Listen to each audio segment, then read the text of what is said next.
Timor-Leste realiza a recepção do líder mundial no ASEAN, a ofender a organização regional nem dar membro pleno.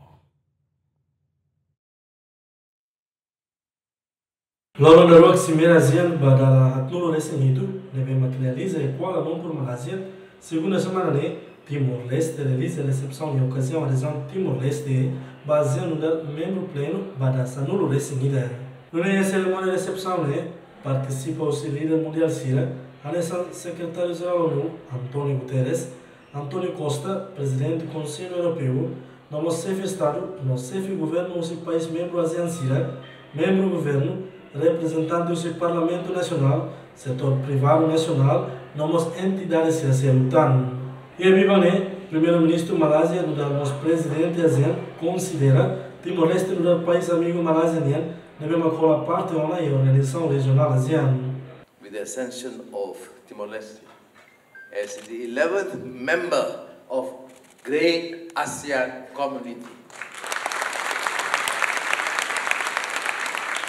And of course, on behalf of all my colleagues, we will consider you as a real, functional, effective partner.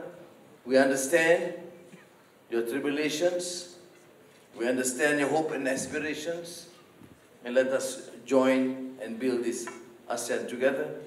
And thank you again for willing to consider and adopting all the conditions imposed in the corridors. Difficult as it may initially, but you did well. E a ocasião nós, chefe do governo Kairala Sanano Gusmão, continua a agradecer a Malásia, devemos acreditar a ASEAN e a Tinané, no nosso Estado membro Sira de apoia, por Timor-Leste a parte da ASEAN, no da membro pleno, bada sanulo resinida. As I delivered my speeches yesterday at the signing of the declaration of the admission of Timor-Leste into ASEAN, it marked a day that will forever be remembered in the history of Timor-Leste and our region.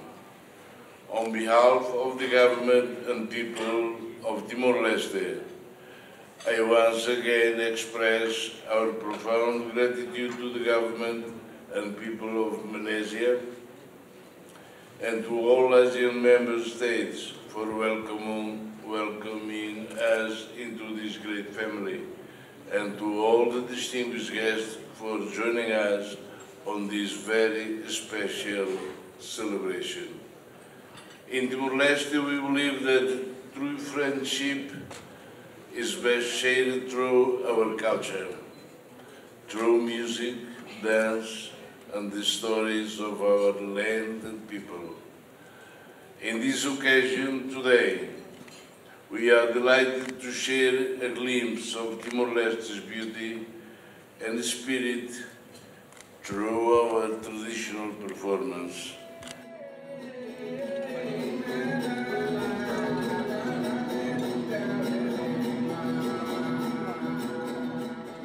Durante a cerimônia de recepção, íamos a apresentação com a potencialidade de sítio turístico de Timor-Leste e dança, cultura e grupo em Noin, numa exposição de produtos Sira. Equipa cobertura GMN.